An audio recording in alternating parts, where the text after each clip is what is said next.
Graceland, you are a top 100 guest in Greg Cote show history. What are your thoughts? Yes.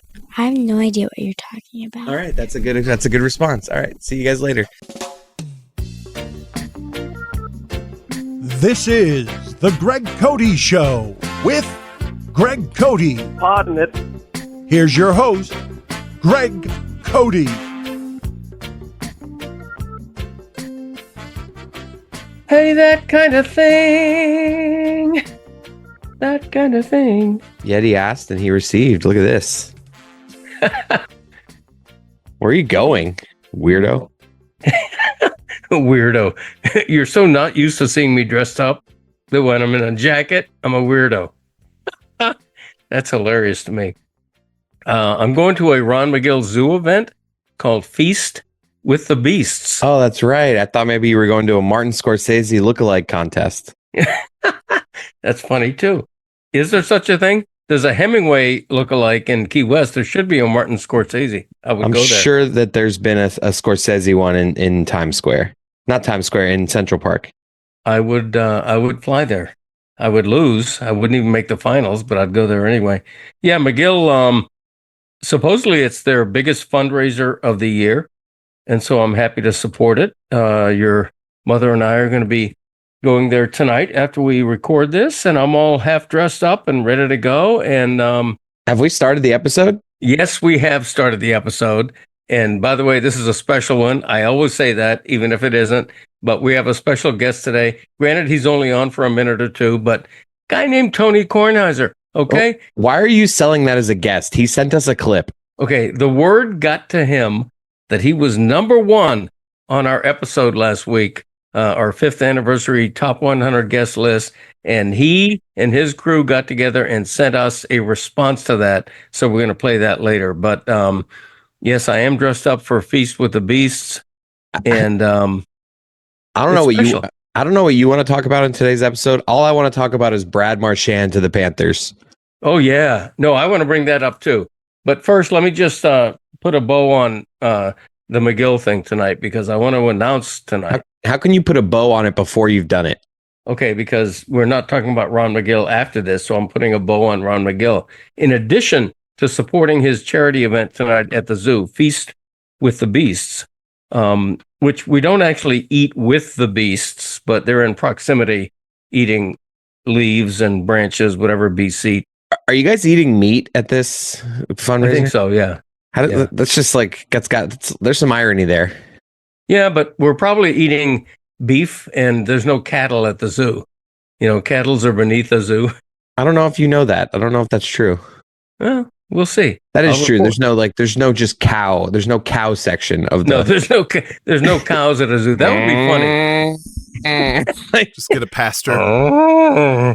That would be funny if zoos had like farm animals, like cows, like chickens, gag animals, like just ones that are just there for comedic purposes. Right. Yeah. Like I would like to have a zoo that had nothing but cows, chickens, dogs, and cats. And now on your right, there's a frog in a car, and it's just like a car that's been like opened out, like you know, it's habitable for a. The Atlanta Zoo has goats and stuff, and those are typical farm animals. But yeah, that's a pet. That's petting zoo stuff. One of my least favorite things that kids love is the damn petting zoos. Like the birthday party, and then like, oh, let's go pet these. You got to wash your hands every 5 seconds. Like Grayson loves to go in with the petting. Like I'm like, I'll stand out here. You go in. No, you got to protect your girl there. No, she's fine.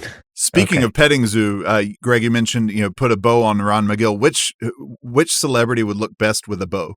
Yeah, like if you had to put anyone else in your life in a bow, Greg, who would it be? God, that's the first time I've been asked that question. Yeah, good job.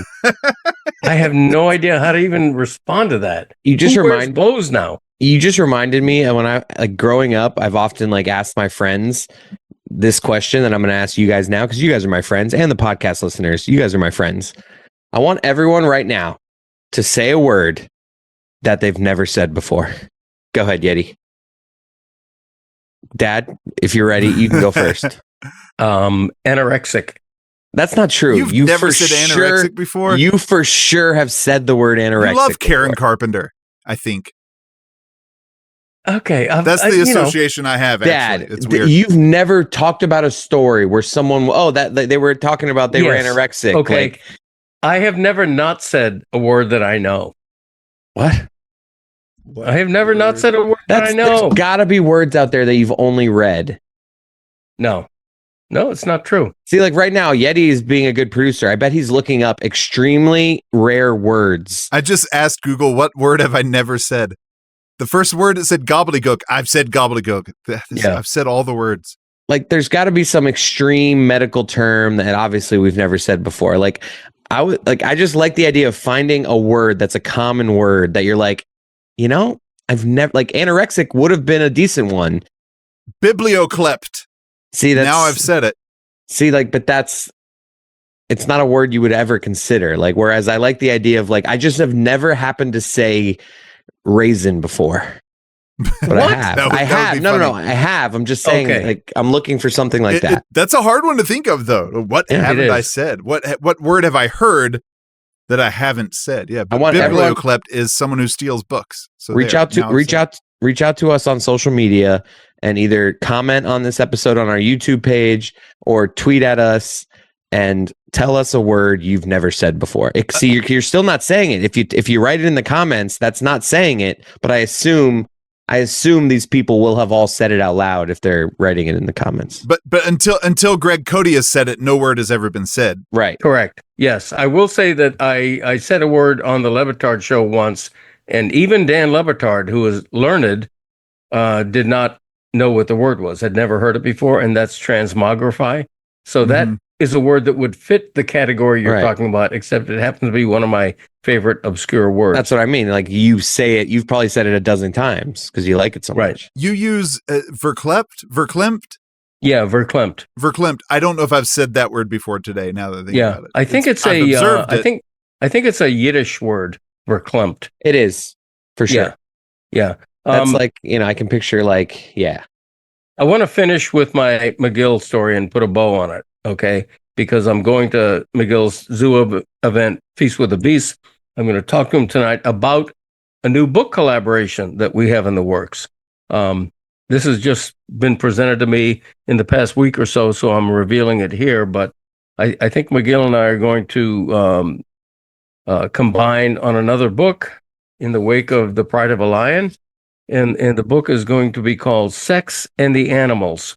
Oh, you're going to work with that with Ron on that? That's incredible. I believe I am. I have not said yes yet, but I'm leaning that way, or I wouldn't be mentioning it right now. Still negotiating, huh?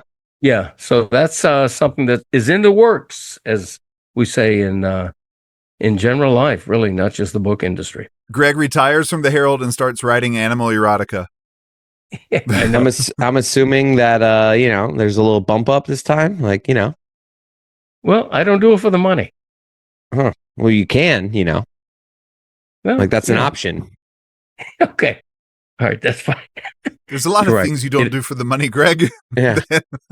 I truly don't. At this point in my life, I don't. I'm doing it for my kids' inheritance, I guess. I guess in that respect. No, that's not. No, not because if we're not earning money for it, then you're not actually. That's not doing that. Okay. Before we get to Kornheiser and all that, I do want to talk about Brad Marchand because I didn't even know you'd heard about it yet. This is just breaking just before we record. And Brad Marchand, he's older. He's turning 37 in May, but he's the captain and still a pretty good goal scorer winger for the Boston Bruins. The Panthers are acquiring him, and I think it's a good deal for a second-round pick that could bump up to a first-round pick depending on how well he does. But this is the Panthers making a run at a Stanley Cup repeat. Yeah. Okay, a second straight championship. This is them seizing the moment. A week ago, they acquired Seth Jones, a really quality defenseman, giving up Spencer Knight, their backup goalie. And now they're acquiring Brad Marchand, great locker room guy, respected veteran across the league. And he's injured right now, sort of like Kachuk. He's going to be out another few weeks, but they hope to have him healthy for the playoff run.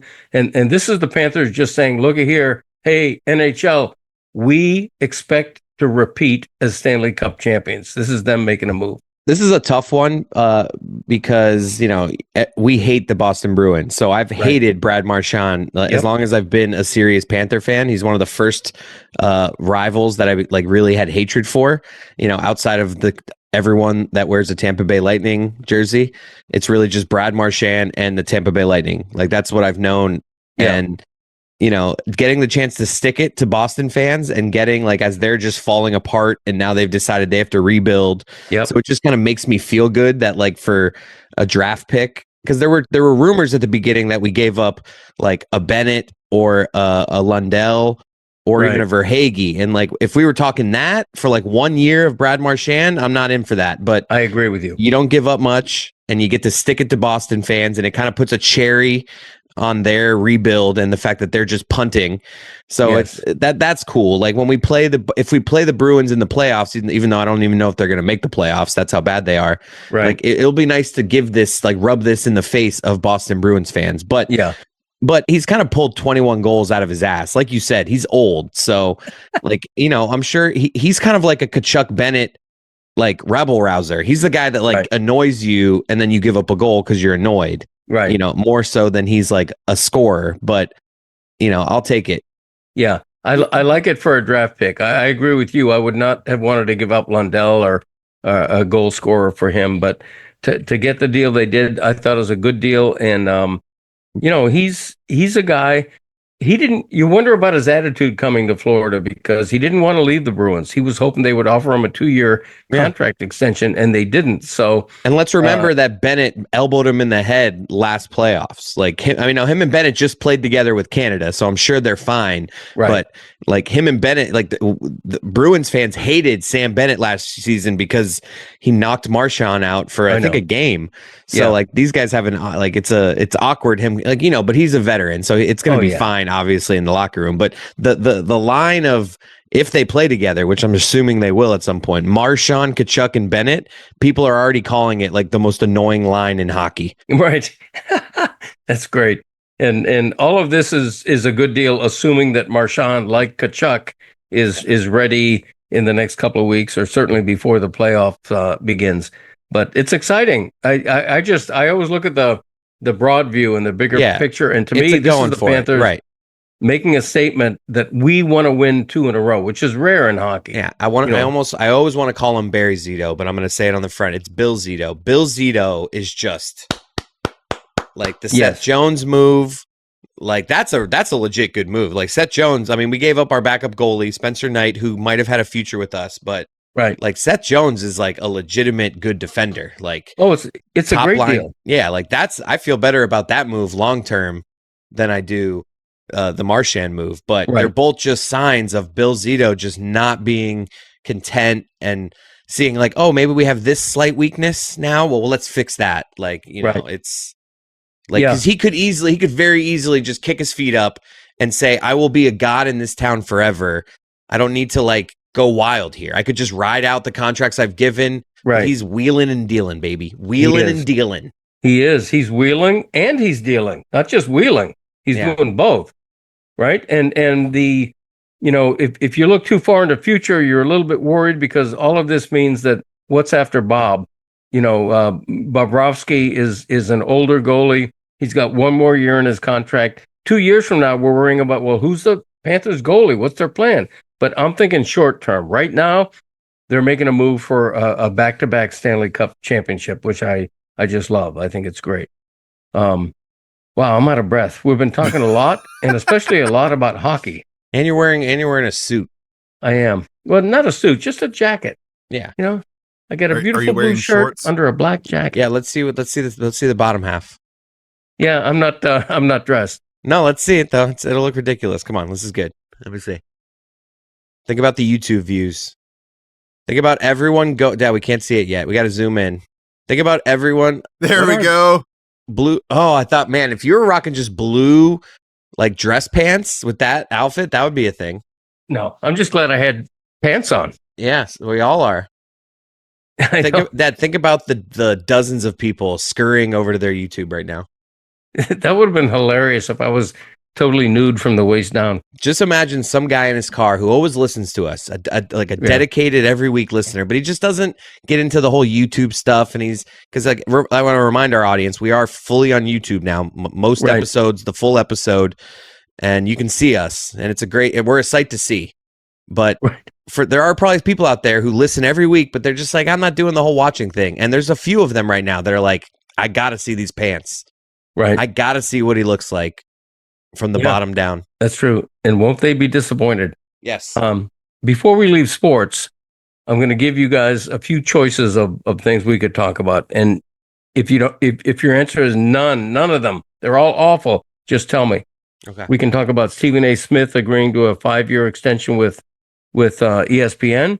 We can talk about the University of Miami's new men's basketball coach, Kevin Durant 3.0 this summer for the Heat, and the sad Marlins, and NFL free agency. Anything but basketball. Okay. Which of those do you prefer? We'll only do one. What is there to talk about the Marlins other than to just say spring training has started? Okay, it's all it's all sad with the Marlins, all right? And I beat up on the Marlins with good reason. Buster Olney just ranked the top 10 players at each position in baseball, okay? Plus honorable mention. The Marlins were shut out across the board. The only thing that surprised me was that Sandy Alcantara was not among the top 10 starters. I mean, that's horseshit. He just was hurt last year. Like but it's still sad they have won. Right. And the Mets, Phillies, Nationals, and Braves combined had 26 players in the top 10. That just tells you that if you're optimistic, they have a lot of prospects who might or might not be good. But right now, this is a major league team that is actually a minor league team. But Bruce Sherman, the owner, said that to take the over of their win total this year. Yeah. Okay, great. How about Bruce Sherman? How about you spend a little money on actual major league players? But here's the thing about Buster Olney's top 10s that interested me. There are 10 players ranked. It makes you emotional, I know. Sound like he got punched when he said that. There are 10 players. There are 10 players ranked, and I'm going to name them, who made the list and were former Marlins that the Marlins were too cheap to keep and now star elsewhere. Okay. Man. I feel like I could play this game. Okay. JT Realmuto. Yes, that's one. I mean, obviously, I'm trying to think if Stanton would even still be on this list. He is. That's two. Yelich. That's three. Ozuna. That's four. You're good so far. All right. I mean, now it gets a little trickier. I'm trying to think of like middle infielders that they had recently that they let go. That they traded. Give me some like positions. Like they're like, give me pitchers. I mean, one's a middle infielder, second base type. Okay. Whatever. Tell me the rest of them. Okay. Luis Arias. Oh, yeah, obviously. JJ Bleday. He's that guy. Where's he at? I'm not even sure. Jazz Chisholm. Oh, yeah. AJ Puck. Yeah. Tanner Scott. Yeah. And Jorge Soler. Yeah, I mean that's okay. I mean that just goes to tell you all the players, and parenthetically, as you know, sadly, the Marlins are widely expected to trade Sandy Alcantara after 4 or 5 starts when he proves he's healthy. Yeah, so, I just think like the Marlins have been shit though. Even with all those guys you just said, they weren't good with those guys. So I'm like still going to have this long-term approach with this new Tampa Bay Rays guy that they brought in, blanking on his Peter Bendix. They brought him in like a year ago. Let him bring in his people. Like I do this almost every time. Like I want to give the person that they're bringing in. I did it with Kim Ang. I'm like, let's give her a couple years and let's see which, the trades that she makes. Like I don't blame Bendix for just emptying the cupboard and just like, because he's made moves. So we have prospects that should be baking in the oven. So like if this guy's as great as he says he is, in a year or two, we should start to see, oh, here's a stud. Oh, we got him in the deal for Jorge Soler. Oh, we got this guy for Jay Bleday. Like, I don't think the jury's out on him. Like, yes, this team sucks. Like, there's nothing to say about the Marlins this year. They suck. Okay. But I just still think like this, I'm not blaming Bendix yet for this roster. Yeah. Like Well, I'm gonna give him a year or two to see what the team looks like. I'm not blaming Bendix because he has no choice. He has an owner who told him, cut everybody who makes a lot of money because I don't want to spend much. And the 100 loss Marlins of last season reduced their payroll by $36 million this year. So a bad payroll got really badder, really worse. Batter. So Nice. I'm just never going to be optimistic about the path of the Marlins. That is a word you never use. Batter. Batter is not a word. Hey, batter. My tummy kind of hurts from how sportsy this last 7 or 8 minutes have been. So I'm going to go poop. And then we're going to come back. And I need to make fun of my dad about this top 100 guests. Open it.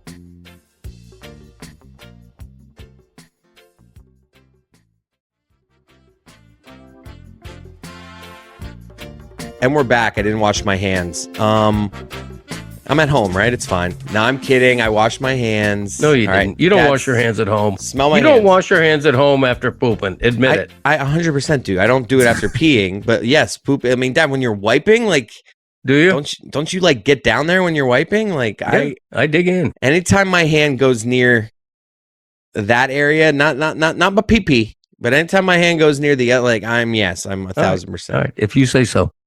But no, smell my hands. Okay. Yeah, it smells pretty good.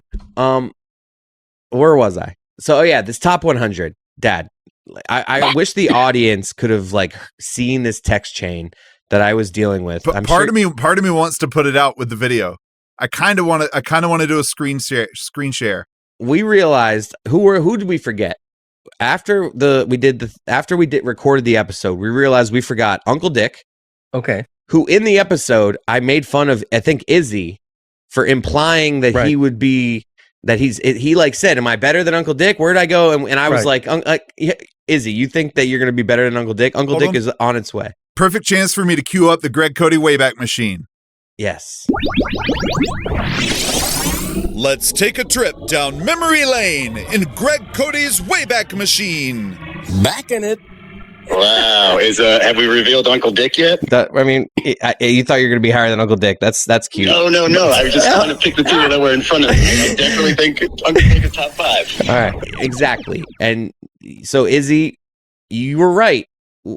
I don't know what Izzy was right about, but we forgot Uncle Dick. Technically, he came in ahead of Uncle Dick. That's true. You said that's cute that you think you'll be ahead of him. And he did. and had my dad knock on Rogue and done the list all on his own, we wouldn't have forgotten Uncle Dick because me and Yeti would have noticed that. But anyways, who else did we forget? Okay. I did not do the list Rogue. It was a 3-man list, and you guys were a part of it. In which we voted for Uncle Dick. Okay, so did I. And I take responsibility for Uncle Dick. And then you went Rogue and made the list, and he was omitted. Okay, the other big omission was other son Michael. Okay, but who is debatable because when he joins, he's on the whole episode. Never really interviewed him before. He's just always co-hosted Greg Doesn't Know Movies. Yes, but I still think let's throw him on there. Let's get Ed Newman out of here. Let's get poor Matt Pinelli. It was a good run. You had a good run, buddy. Good climb up the mountain. The question is, and Dad, do you have the updated list? Because I know Yeti had a list, and then we made some slight changes. Like, I can give you the updated list. No. See, like, Dad, you'll write this by hand every time. I want to make sure that we have a Google Doc that we can update as we go.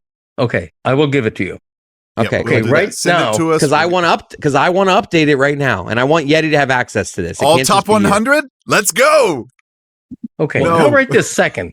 All right. All right, can you give us the top 10? We'll write this down because what we're about to say is going to go into action and it needs to be updated on the list. Okay. Where are we putting Uncle Dick and Michael? And then the bottom 2, I think it's Ed Newman and Matt Pinelli. And if not, let's make it Ed Newman because get that guy out of my life. Okay. And then let's decide. So where do you think? Honor, Ed First, let's do Uncle Dick. Uncle Dick was a major omission. Right. Okay. Michael was not because I consider Michael to be the 4th member of our cast. Oh, I thought you were going to say of our family. Just like flat out. But he literally was. Uncle Dick was an egregious omission who definitely was top 10. I mean, above Lebitard. Uncle Dick showing up that one time with no shirt on and looking nude. Oh, that is like that gets you in the top 20. Like, I'm sorry, you're just a top. Like, I'm cool with Uncle Dick. I'm just going to pick a random number out of my ass going to like 16. No, he's higher than that. Really? Yeah. Hang on just a second. While you're doing this, audience, so I'm finishing the edit. I'm at number 3. Yes. And I haven't heard Uncle Dick's name yet. Yes. And then number 2 is just so fittingly Greg Cote. Yeah. And then I realized Kornheiser's one. We didn't catch Uncle Dick. I went back. I re-listened to the episode. Yep. I texted Greg and Chris. Yeah. We all missed it. Right. Yes, and Greg didn't put him on the list. Right. We all missed it. Right. I don't know how, right. But Greg was, I don't know if I've ever heard, I've only heard him this distraught maybe once before, and it was when Chris kind of bailed on an episode. Yeah. and I gave him a call. I texted Erlene the next day and said, how's our guy? She didn't even know about it. I'm telling you, this is an all-timer for my dad. Like, this is an all-timer. Uncle Dick would have been in the 5 to 8 category, in there with the Juju Gotti, Stugatz, Jimmy Johnson. All right. Range. Dad, we're not done making fun of you yet. Like, we'll get there in a second, Martin Scorsese. Okay, let us paint this picture of the panic, because to me, I was instantly like, "Oh, this is funny. We forgot a crucial guest in our history. Yeah. We'll make fun of it next episode, like we're doing right now." My dad, he wanted to. Oh, we have to re-record the whole thing. Oh, we have to go back in and put him in. We need to we cannot let the audience know that we forgot Uncle. Like you wanted to cover this up. Yeah. You wanted to like go in and switch it so the audience. We need to re-record the whole episode, is what he said. Yeah, right. It was a big embarrassment. It's not, and I was like, not a single person cares. And right now, there's no one in their car that's like, oh man, this is bullshit. Okay. They should have re-recorded this. Look at here, the one who cared has his name on the podcast. Okay, that's right. It was my fault, but you two also are responsible, because nobody said at the end of that episode, nobody said, wait a minute, what about Uncle Dick? Nobody said that. He can't go in the top 10. We forgot him. That's like that we need to punish ourselves. Remember, this is a fluid thing. If he ever does anything wild and fun, we can bump him in. I think I'll compromise as Yeti writes a paper right now. I just keep hearing typing in my head. Maybe it won't be going to the audience, but I keep hearing it. What are you typing? Nothing. What are you typing? Were you typing a paper? It's a chat. Carry on. Just go. Christ, you're not chatting with me. A chat of something I wanted Greg to do at the end of the episode. Carry on, Chris. I'm sorry. I mean, I put up with it for like a minute. I should have muted. Like after a minute and a half, I'm like, what the hell is this guy typing? Anyways, Dad, it was freaking hilarious. He mutes himself halfway through saying I should have muted. This is just, anyways, Dad. But yes, this was a bad look for you, Dad. Bad look. It's a bad look for everybody. It's a bad look for our show. Not top 10, Dad. Not top 10. Yes, Uncle Dick is top 10, and will be. No. Okay. Now I want to get to Tony Kornheiser. Wait, no. We have to decide on this. Where's he going? Number. No, Yeti. You break this tie, Yeti. I mean, you're going to put him top 10. Yeti thinks everyone's a top guest. He's number 7, right between Jimmy Johnson and Stugatz. No. This is you. I mean, you put Mom way too high. Like, they're good guests. They're not top 10. Like, you're gonna have your wife and your brother in the top 10. Okay, I agreed to move Mom down and exchange her at number 15 with professional snuggler Lisa Van Arsdale. Yeti, I know. Like, remember, we're not replacing with whoever he takes the place of. Like, these two will be added. A move. Right. These two will be added somewhere in the top 100, so that bumps out 99 and 100. Yeah, it's a shift. So I mean, you should also keep a running list so that we can keep track of the people that have been bumped out over time. So like, don't delete Matt Pinelli.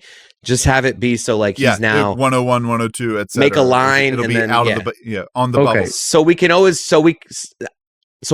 track who's been kicked out, because you never know, they could make their way back in. Okay, let's stop talking about this and move on. All right, where's Michael going? All right, let's put Michael at 48. I don't think Michael needs to be on the list. I consider him the 4th member of our cast. I mean, I thought, then why did we bring up that we forgot him? Like, okay, so we only forgot Uncle Dick. Okay, are we ever going to get to Tony Kornheiser? No, we're putting Michael in. Michael wanted to be in. Like, we should put him in. Okay, whatever. Put him in at number 39, whatever. No, I mean, you barely wanted him in. All right, 71. Yeah, there we write go. That down. 71. 71. Okay. 71 trombones and a millionaire. Okay. There you go. All right. Put Tony the K in. All right. Tony the K. That's by not the how way, you call for a sound. No, this is what we're going to do. I'll set this up for the love of God. Okay. Can I say something about Tony the K first? It's Tony Kornheiser. Okay. I call him Tony the K. You're the only one. I am happy. If you are newer to this show and you don't know what we're talking about when we say the Tony Kornheiser episodes / bit, it's one of the best stuff we've ever done. Me and my dad had a year-long bet whether or not Tony, I know I talked about this, I think, during when we announced him as number one, but I said we'd never get him. We got him. He was great. So he's our number one guest of all time. And apparently we have an acceptance speech. So let's play it. I'm sure it's great audio quality coming from Tony. This is Tony Kornheiser. I apparently was voted the number one guest on the Greg Cote show. I am struggling to come up with a reason why I was voted that. I can only think that I'm the only guest they've ever had, and they do the rest of the show in-house, and they don't have any guests. I mean, don't they have Le Batard as a guest every once in a while? Do you think Le Batard is going to take this lying down that I am the number one guest? Le Batard is going to say the election was stolen. He's going to scream, "Stop that steal." It's worked. Why wouldn't he do it? It's not possible that I'm not even the number one guest on my own show. So how could I be the number one guest on Greg Cote's show? But if it's true, thank you very much. Oh, I'm never going to do the show again because why would I take any chance that I wouldn't be number one again? So you've had me the first and only time. That's it. Good night. Good day. Goodbye. I mean, just what a mensch. He's great. And I made him number one. I think there were 15 or 17 people who'd gotten 5 votes from all of us who had like the max 15. 23. Okay. Mm-hmm. So at that point, I had to put them in order. And the reason I put Tony the K first, I'm going to be honest, he's at age 76. He's a personal inspiration for me. Okay. I'm not going to go crazy and use the hero word, but I look to people I admire, like Tony, who are still doing this older than me. I look at them as beacons for my own career. And so I have such respect for Kornheiser, such admiration that the fact that we finally got him on meant a lot to me. And that's why he was number one. I think that there are a few people in this business that like get it in like every sense of the way. Like Tony can give you a hot take like Stu Gatz, and he gets it how to do that. And Tony can, if you're doing, like the bit we did with him, where it's like kind of shticky, but he knows the role he's playing. He gets it. It's just, I know like he's a curmudgeon and I've never actually met him in person. So like, I'm sure he's really nice in person, but like the character that he plays on these podcasts and with the Le Batard show is just a chef's kiss. And he deserves, like, it's a great number one guest because he's just, not a lot of people can say they've had Tony Kornheiser on their show. I'm telling you, like, the reason I made the bet, like, he doesn't do this for people. Like, you should feel it's one of the achievements of this entire podcast that Tony Kornheiser respects you and us and like Le Batard enough to like play along with us, because he would not play along with most people. That's 100% right. And this is inside stuff, but a shout out to Tony's main producer, Mark Stern, who behind the scenes made all this happen. I think we heard him laughing there. And I want to get blamed for that laugh, by the way. Oh no. And I want to make fun of, since we're going behind the scenes with this, make fun of you, Dad, because why is it that every single thing you send from your phone sounds like it's from Middle Earth? The clip that I heard of Tony Kornheiser that you texted us sounded like it was like from a 1985 terrestrial radio. And then you hear the clip that Yeti just played, and it's like the cleanest sounding audio that I've ever heard. Like, how does it get so because I text clips to people all the time with like the Le Batard show. Like, it's only your phone that these clips like lose these insane amount of quality when you're texting them. It's my fault. Why? It's my fault because I'm Android. You guys are iPhone, and you have not updated your phones to work with RCS on the group chat setting. So it might still be Greg's fault. I don't know. So if my dad texted that to just me, it would have been better, is what you're saying. Yeah. Okay. Yeah. And so he emailed it to me, and we got the great copy. But yes, I can't let Greg take all of that. I'm still using an Android. Yeah, that is all right. So that's so your I guess fault. somebody owes me an apology. Is No, that I mean, right, no. After what you tried to do to me for forgetting Uncle Dick, Greg texted the very next morning. I went back through the voting list and Uncle Dick wasn't there, and I opened it up and I said, "Look at number 24, Greg." Yeah. I mean, I'm used to my dad recording parody songs where he's like playing the music off his computer, holding his phone up to it, like recording it, and then like singing. It's great. That's what I'm expecting when I see things coming from my dad. It's so good. I want to put out an entire album of me just sending you guys videos like that on voice memo. To be like, we should have a 24-hour camera in that office of yours, like the visual of you like leaning over your computer. Yeah. It's wonderful. I truly enjoy that. Okay, I want to do a couple of things. I know we're getting long already, so I want to wrap up, but I want to do the big four: dad jokes, 3 facts, Jack, gripe of wrath, and the herb top 20 countdown, which everybody's looking forward to. And then I want to finish with one other thing, and then wrap up. So I don't think there's a better endorsement for a bit than Billy Gill being in on it, and he is so infatuated with your herb of the week. Like, I think this past week he had number 19. Like, what is it or he something? Was ready. He had it as, I don't know if we even got to it on main show, but he had it as a topic. Like, I need to know all of Greg Cote's herbs. Yeah, he asked, and you had to tell him that we didn't do one because of the top 100. But yeah, right. He's invested. So, Greg, you want to start with the herbs? Let's start with herb top 20 countdown. The Greg Cote Show with Greg Cote presents Greg Cote's Top 20 Herbs. Here's Greg Cote with your herb of the week. We never skip this again, even for 100. Like, we should have done it last week. Like, yeah, we should have. Not right to the audience what we did. I know it isn't. All right. You all remember it was memorable. Top 20 was Acmella oleracea, of course, the so-called toothache plant. Yeah. Now, the number 19 herb, Herb Adderley, a Hall of Fame cornerback who in 12 NFL seasons from 1961 to 72 with the Packers and Cowboys had 48 interceptions, 7 of them returned for touchdowns. Herb Adderley. Does this guy think he's Danny Cannell? Yeti, let's just, I want to like early on, we're like, Dad, you already have your 20 written out, right? We're on no, video. I don't. Yeah. No, I don't. Oh, you're doing this, you're literally just winging this by week? I mean, I have thoughts of other herbs I'm going to do, but I mean, you should probably write them all out. All right, well, you know. I was just about to say that way Yeti, you don't forget Herb Uncle Dick. I want to bet whether or not with Yeti, like, will he end? I think you're going to end on an herb. You're a cooking man. You like to cook. Right. I think you're going to, with like will he end on the plant or a human? Is that what you're wanting to bet? Yes, plant or human. Okay, you're micro-producing. I was trying to predict, hoping it was already pre-written, but you're winging it, so let's just move on. Okay. Dad jokes. He's always kind of thinking that his puns are in vogue. He cracks himself up like an egg with a yolk. And now Chris's morale is broke. Dad jokes. The suspension is over. And we're thrilled to be back. Number 3, what do sea monsters eat for dinner? Go ahead.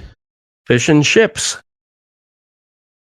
Number 2, what happens when 2 silkworms get in a fight?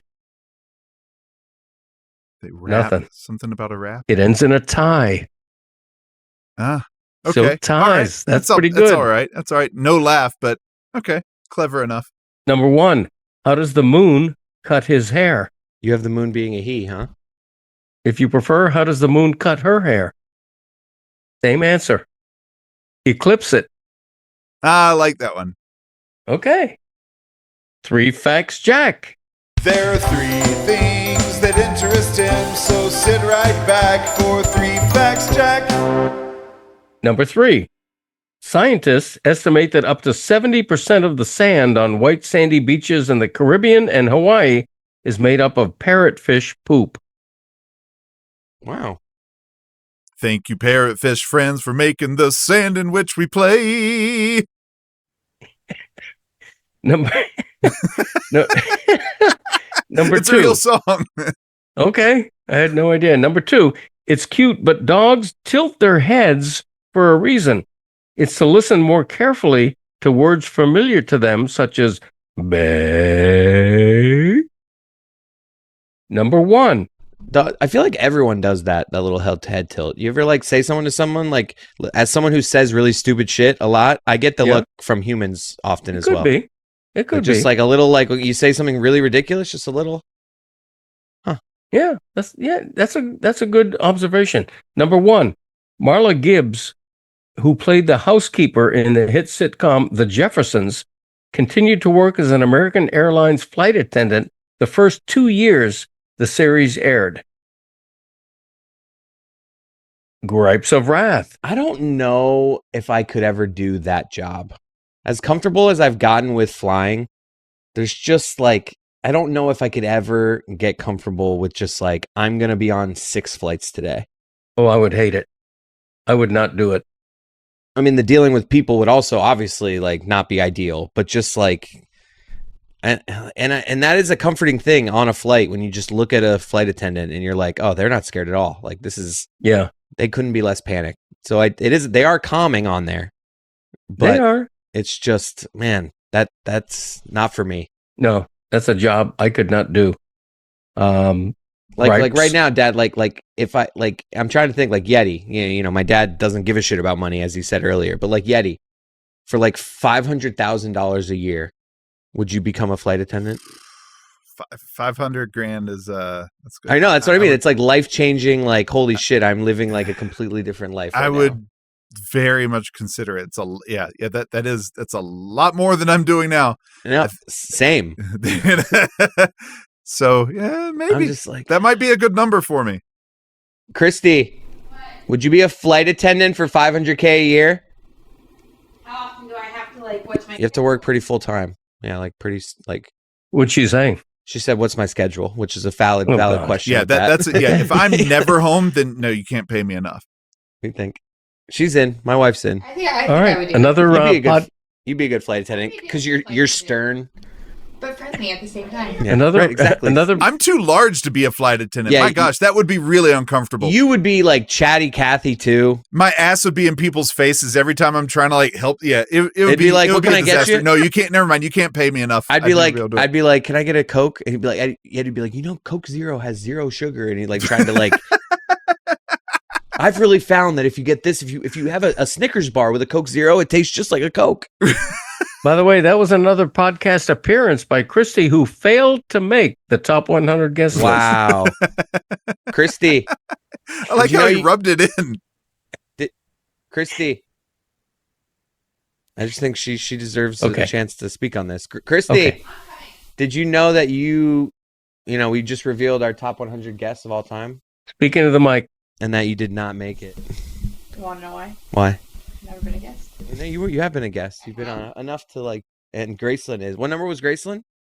I don't know. 84, 48, 50, Graceland, 53. She was 53. Hey, Graceland. You are a top 100 guest in Greg Cote Show history. What are your thoughts? Yes. I have no idea what you're talking about. All right, that's a good response. All right, see you guys later. Good work, Eddie. Second youngest top 100 after baby Nora. Yep, she is just younger than Princess Claire. Graceland is. So. I believe so. Mm-hmm. Gripes of wrath. Annoyances, complaints. Greg's got grievances out the ass, so buckle up, Buttercup. It's time for Greg Cote's Gripes of Wrath. Hey, motorcyclists. Guess what? Traffic laws, the rules of the road, they apply to you two-wheelers just like they do to cars and trucks. Last I looked, you are a motor vehicle. No matter how convenient it might be for you to beat traffic by slipping in between the morass of cars backed up in a rush hour jam. The only time I wish I were a cop is when I see some asswipe on a bike serpentining through traffic, dangerous rudeness on full display, while those of us piloting full-size vehicles must sit and wait. Hey, Hell's Angel, get off your high horse.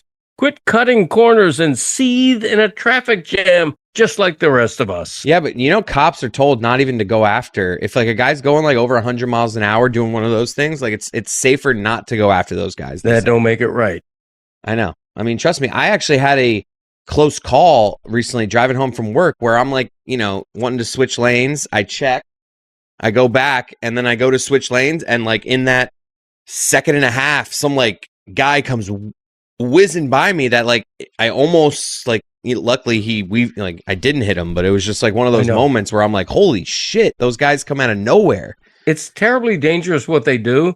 And mostly I'm pissed off at them for doing it. But part of me is also worrying they're going to kill themselves. Motorcycles have to be like the scariest thing that is just like a daily user type thing. Because like obviously like skydiving, even though I'm pretty sure skydiving is pretty safe, like people don't actually die that often skydiving.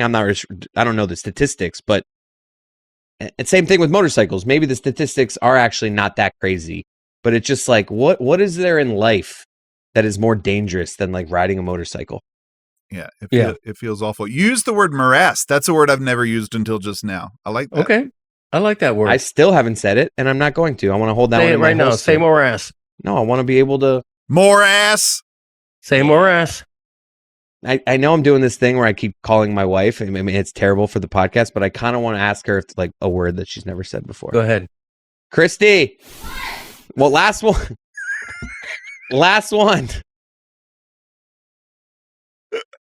We're doing a fun bit. Yeah, Grayson, you can come too. We're having a fun family night. Speaking of the mic, amateur. We're all going to say a word right now that we've never said before. Oh, Grayson's got a million of them. Grayson, say a word you've never said before. You've never said automobile. You've ever said I automobile? wanted to drop the F-bomb so bad. Yeah, you never say right automobile. You've said the curse words, though. Have you ever said a bad word? Well, I have, but I haven't said Who lets you curse more, mommy or daddy? daddy. Oh. Well, mama lets me say frickin'. Anyways, Christy, do you have a word that you've never said before? Oh, spectacular. Well, Grayson said spectacular. I don't know if she's ever actually said it. Please. I don't think Christy has one. She's just putting on a shoe. Okay. All right. Thank you for playing along, Christy. Okay. Are we running long? I feel like we need to wrap up. Masterly? What was the word that I never said? Morass. Morass. There you go. Now you've said it. You said Jason it. Morass. Get out of here, guys. Said morass.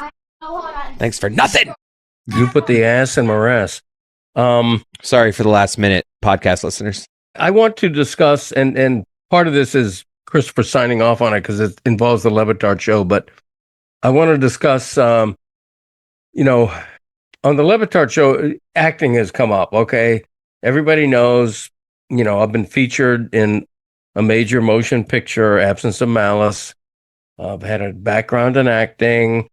I'm made out to be the guy who thinks acting isn't that hard. So being an extra in a film is acting experience? Yeah, of course that's acting. Okay. The truth of the matter is acting is only not hard compared to most other occupations. So the Levitard show I'm revealing right now is sending me to an acting class. Yep. Christopher, what can you say about that? Because I think I'm committed to it. Yeah, I think you've said enough. Okay. What is there to say? Yeah. You're sending It's going to happen. Hopefully it's only one class and I wow the guy. It's kind of like you bringing up the Ron Magill thing before you go. It's like, I have nothing to say on this. I'm just doing this tonight. Yes, I'm just doing it. So look forward to the fact that I'm going to be in an acting class. I'm sure they're vocated, so we'll have a whole Levitard show film crew there. And I will have to explain to the people there, I'm sorry I'm wasting your time. You guys are actual people who think you're going to be actors, which is a joke because none of you are going to make it. Wow. But I'm the guy who's there just laughing it up, making fun of the occupation that you guys are devoting big money and time to try to get into. Or you could have a friendly, nice exchange with someone who 15 years from now wins Best Actress. I will. And then they'll invite me to the SAG Awards. That's a random award for them of all the awards circuit to invite you SAG's number 2, isn't it? Behind the Oscars? to. No. Maybe to the actors like this, since that is right. I was going to say Golden Globe. Maybe you're right. I'm not Maybe sure. It could be the Globes. Maybe the SAG is actually better. Yeah. It could be the Globes. Greg's going to sig while they sag. Mm-hmm. Exactly. Well put, Exactly. Exactly. Well, Yeti's on fire late in the podcast. Where were you the rest of the show? Okay. Typing. I'm kidding. It's just a joke. We're wrapping it up. I got to go to Ron Magill's zoo, which is like 1,000 miles south of here. It's ridiculous where that zoo is located. McGill, you can't move the zoo a little bit farther north. What the hell are you doing? Anyway, I look forward to seeing all the animals, eating half of them because it's a beautiful spread there. Dan will be there grazing.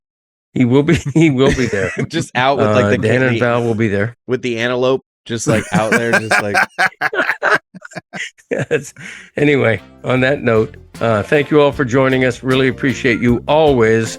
And thanks a lot. And we'll see you next week. Love you all. Bye-bye.